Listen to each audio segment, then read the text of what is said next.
Hello, everyone, and welcome back to the Commander's Forge. My name is Andy Bentley, and the Forge is an area for me to talk about magic, Commander, and anything else. Well, I try and drag this whole mental health thing back to where it's supposed to be, which who even knows where that is. Anyway, so today I want to touch on a subject that's been touched on many times in the like whole of the Commander community, and that's lands. Mostly, most people follow some kind of strict guide for how many lands they need to have included, and then they have like outlier decks. And I'm really no different than that. So I just kind of want to walk you through my thought process. So my general rule of thumb for a commander deck is 35 to 37 is like my sweet zone, which is where I typically land. I tend to lean more towards 37 than 35, but again, depending on how many ramp spells you have, how many mana producing artifacts you have, you can lower that number a little bit. That said, I also have I don't know the exact number of lands in my Gates deck, but I'm pretty sure it's like 43. And that's just because that is a lands deck. It's, you know, constantly sacrificing and bringing back, and you know, I also had to build that deck very different to other lands decks because do you know how many ramp spells specifically say basic lands? So I had to go off the wall to find anything else that could just straight up get lands. And it's a little wonky, but it's still one of my favorite decks to pilot. That said, I happen to know that the deck I have with the lowest amount of lands is my Linden deck. That one runs a total of 30 lands, and it's split. I believe I have 10 non-basics and 20 basics. But the reason I can get away with it in that deck is, again, off the top of my head, I think 39 or 40 something of the cards fall between 1 and 3 mana. And I'm very conscious on how many cards above 3 mana are in the deck. I think as of the last count, I had 2 at 7, 1 at 6, 2 or 3 at 5, and like 3 at 4. But the deck is primarily made to function off of 3 mana. So, yeah. And again, that's like been one of my favorite decks for years at this point, just because it kind of throws everybody off with not being a typical Linden deck. So all of that is just to say you can be very flexible in the lands that you're doing, particularly based on what you want your deck to do. But for me, the sweet spot is typically falling in like that 37-ish range with because you don't have to spend hundreds of dollars having all of the like fetch lands and shock lands and original duels.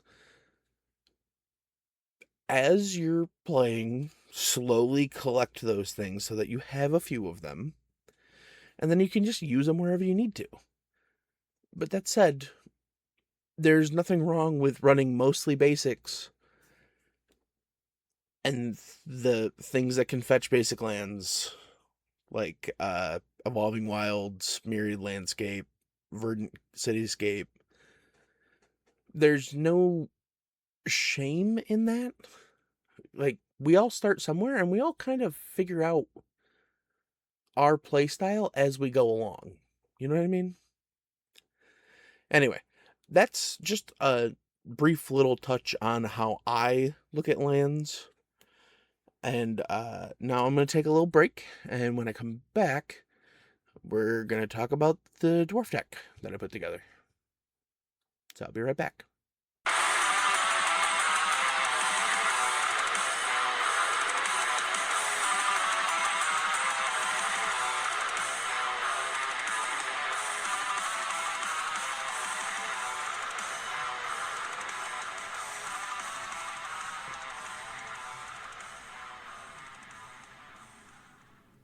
And we're back.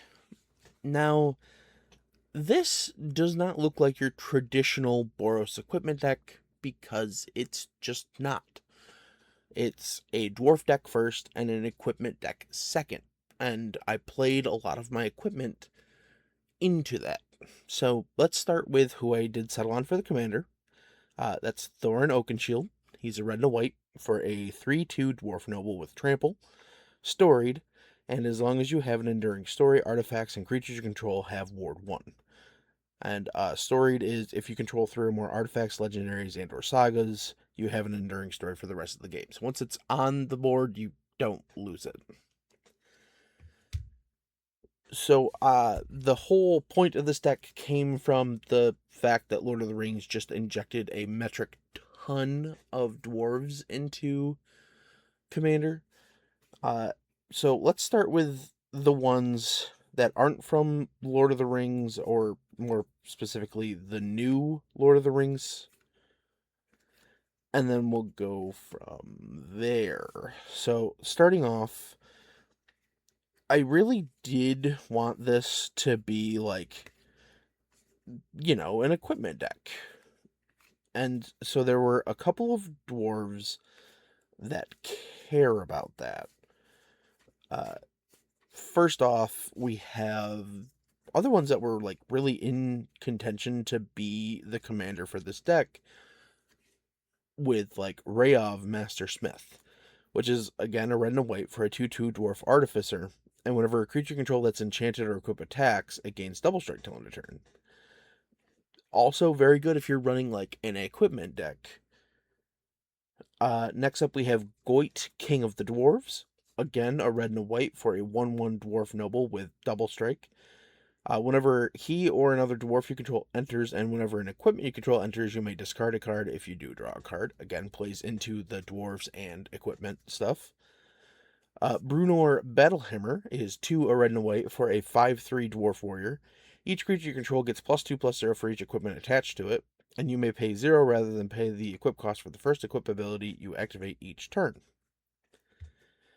Next up, we have Cole the Forge Master, a red and white for a 2/2 dwarf warrior. Whenever another non-token creature you control dies, if it was enchanted or equipped, return it to its owner's hand. Creature tokens you control that are enchanted or equipped get +1/+1. That's a little important because we actually make a good amount of dwarf tokens in this deck. But, those aren't the only ones. We also have SRAM Senior Artificer, 1 and a white for a 2/2 Dwarf Advisor. Whenever you cast an aura, equipment, or vehicle spell, draw a card. And then we kind of deviate away from there. There are only 2, I believe, non-legendary dwarves in the deck. The first one is the Fearless Liberator, which is 1 and a red for a 2/1 Dwarf Berserker, and it has the Boast ability for 2 and a red to create a 2/1 Red Dwarf Berserker creature token. Next up, we have Amber Gristalomal, 3 and a red for a 3/3 Dwarf Cleric with haste.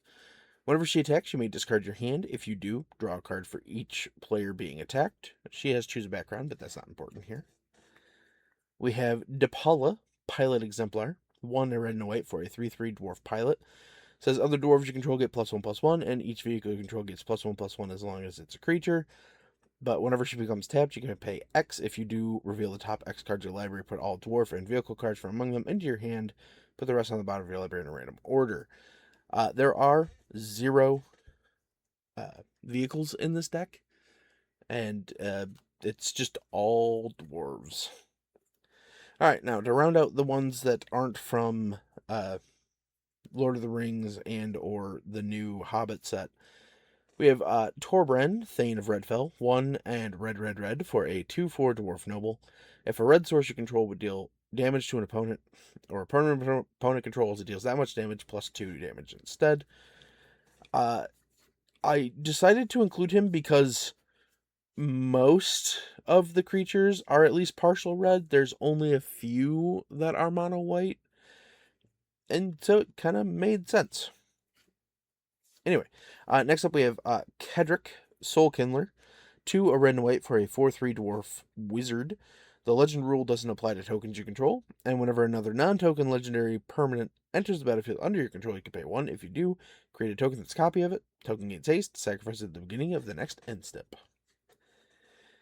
And finally, we have Megda, Brazen Outlaw, 1 and red for a 2/1 dwarf berserker. Other dwarves you control get +1/+0, and whenever a dwarf you control becomes tapped, create a treasure token, and you can sacrifice 5 treasures to search your library for an artifact or dragon card. Put that card onto the battlefield, and then shuffle your library.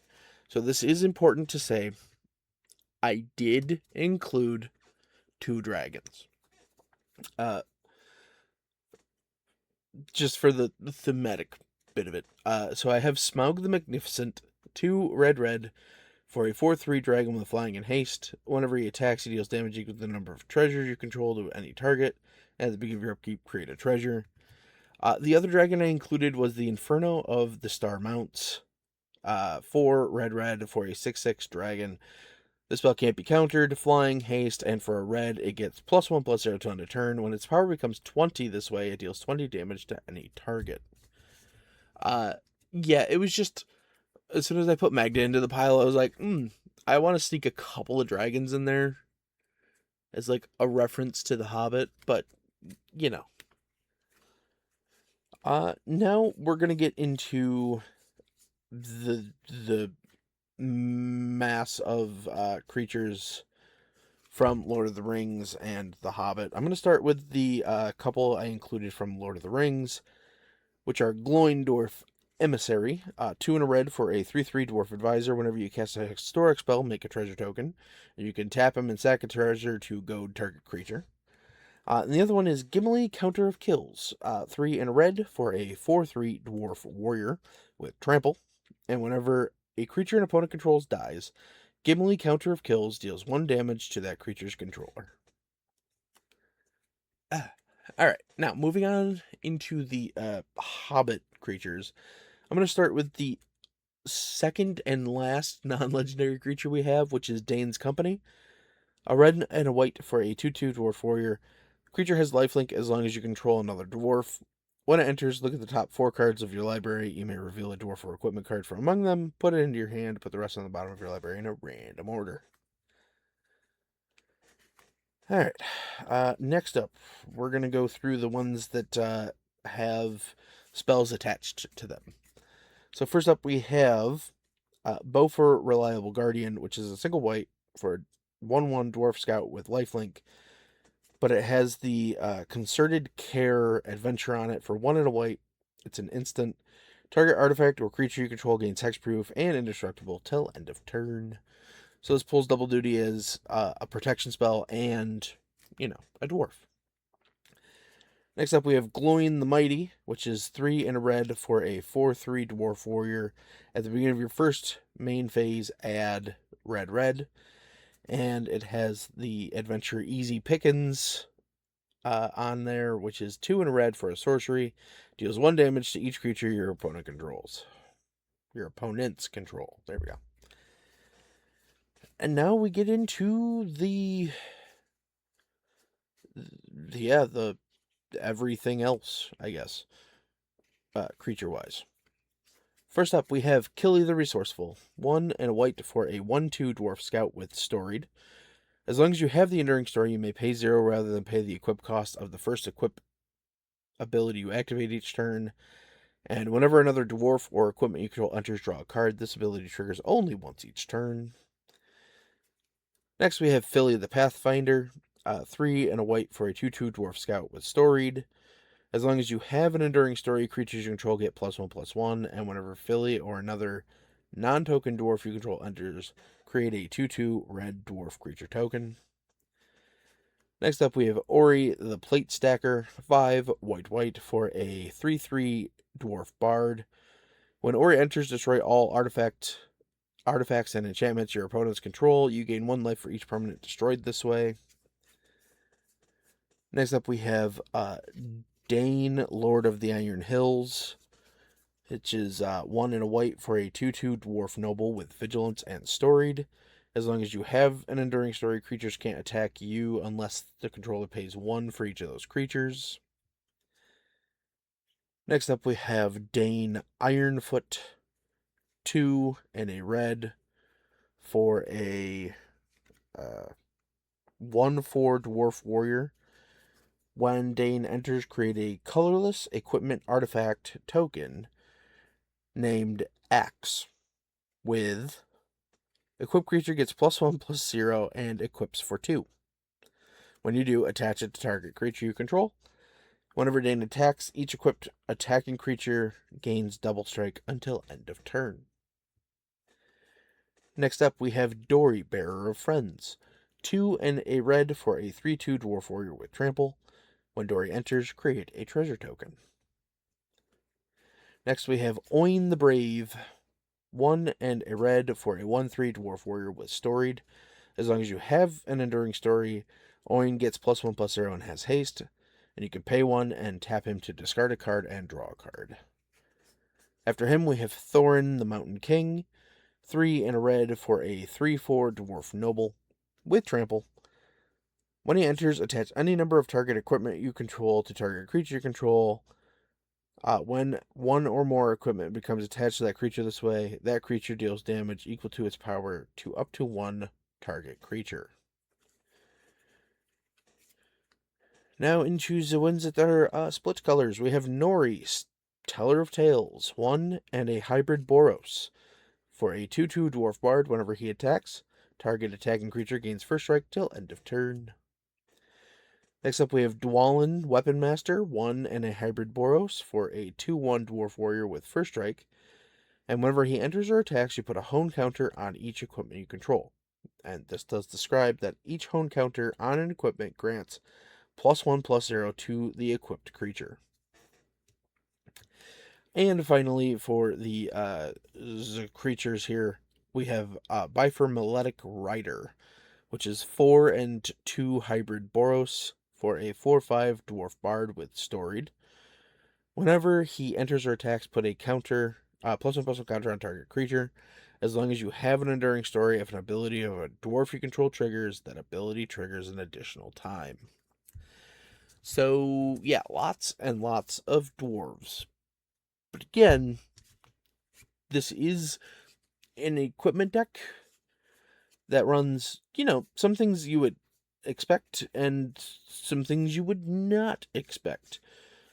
So I want to start with the ones that very specifically I put in here just because it's a dwarf deck. So first off, we have Gimli's Axe, which is 2 and a red for an equipment. Equipped creature gets +3/+0. As long as it's legendary, it has menace, and it equips for 2. I mean, it's Gimli's Axe. Next up, we have the Dwarven Matic, which is a 2-mana equipment. When it enters, attach it to target dwarf you control. The equipped creature gets +2/+2 and has ward 1, and the equip cost is 3. Next up, we have the Dwarven Hammer. 2 and a red for an equipment. When it enters the battlefield, you can pay 2. If you do, you make a 2/1 red dwarf berserker creature token, then attach the hammer to it. Equipped creature gets +3/+0 and has trample. Equips for 3. Next, we have the Bearded Axe. 2 and a red for an equipment. Equipped creature gets +1/+1 for each dwarf equipment and or vehicle you control. It equips for 2. And finally, for this category, we have Dwarven Short Sword, 3 and a white for an equipment. When it enters, create a 2/2 red dwarf creature token that attaches equipment to it. Equipped creature gets +1/+2. Equips for 2.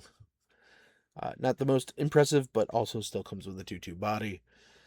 Now, the ones here that are more likely to be, what you would like to see in a deck like this. I will go a little more rapid fire through these. Sword of the Animist, because, gets lands. Diamond Pickaxe because makes treasure. Gold Vein Pick because makes treasure. Crown of Gondor because makes monarch. Let's see what else. Bladehold War Whip comes with a 2/2 rebel, but also makes abilities of other equipment cost 1 less to activate, meaning less to, shift them around. Great Sword of Tyr puts counters on creatures and taps creatures. Ember Cleave, combat trick equipment. Beamtown Beatstick, again, makes treasures. The ones that are maybe slightly less known that made their way in here, I will go over a little more in detail. First up, we have the Ring of Thune and the Ring of Valkus. I'm only going to go over these because they're not terribly used and people might not know what they are. So, Ring of Thune is a 2-mana equipment. Equipped creature has vigilance, and at the beginning of your upkeep, put a +1/+1 counter on the equipped creature if it's white, and its equip cost is 1. Ring of Valkus is 2 mana for an equipment. Equipped creature has haste. At the beginning of your upkeep, put a +1/+1 counter on equipped creature if it's red, and equips for 1. They are part of a cycle of rings. The other ones, I could put them in here just to get the ability, but not the counter, and I had premium space for what I wanted to put in here. Next up, we have Anduril Narsil Reforged, which is a 2-mana equipment with Ascend. And it says, whenever the equipped creature attacks, put a +1/+1 counter on each creature you control. If you have the city's blessing, put 2 +1/+1 counters on each creature you control instead, and it equips for 3. Next, we have the Long Lost Lances, 2 mana equipment. Equipped creature gets +2/+0, and during your turn, creatures you control that are equipped have First Strike and Vigilance, and it equips for 2. Next up, we have Tenza Goto's Maul, which is a 3-mana equipment. Equipped creature gets +1/+1 as long as it's legendary. It gets an additional +2/+2 as long as it's. Equipped creature gets +1/+1 as long as it's legendary. It gets an additional +2/+2. As long as it's red, it has Trample, and it equips for 1. And finally, to round this out, we have the Sword of Hearth and Home. 3-mana equipment. Equipped creature has protection from green and white. But the equipped creature, when it deals damage to a player, you exile a creature you own that's at your library for a basic land card, put both onto the battlefield under your control, and then shuffle. So originally I wasn't going to put it in here, but I had enough creatures that had ETB effects that I decided it was worth the couple of times I don't have an ETB effect. But just like off the top of my head, let's see. Ori has an ETB, Dane Ironfoot has an ETB, Dory has an ETB, Thorin has an ETB, Bifur has an ETB, Dwalin has an ETB. Let's see who else. Philly cares about them being flickered to make dwarves. Killy cares because then it starts drawing you cards. But the big one I put it in here for was Dane's Company. Just the ability to keep digging for more creatures and more equipment is the main reason I did that. But that said, I have been talking long enough. We're moving up here on 25 minutes, which is typically where I try and cap these. So I'm going to say bye-bye, and I will see you next time. Bye. Thank you for listening. All of my links can be found in my link tree in the description below. I would like to thank Ian Foss and Cody Mulvey of the band The Crypt for allowing me to use music for my opening and ending, along with Nate and Erica Jacobs for making my original logo. And I would also like to thank Christina McNichol for creating my new logo. And I'll see you next time.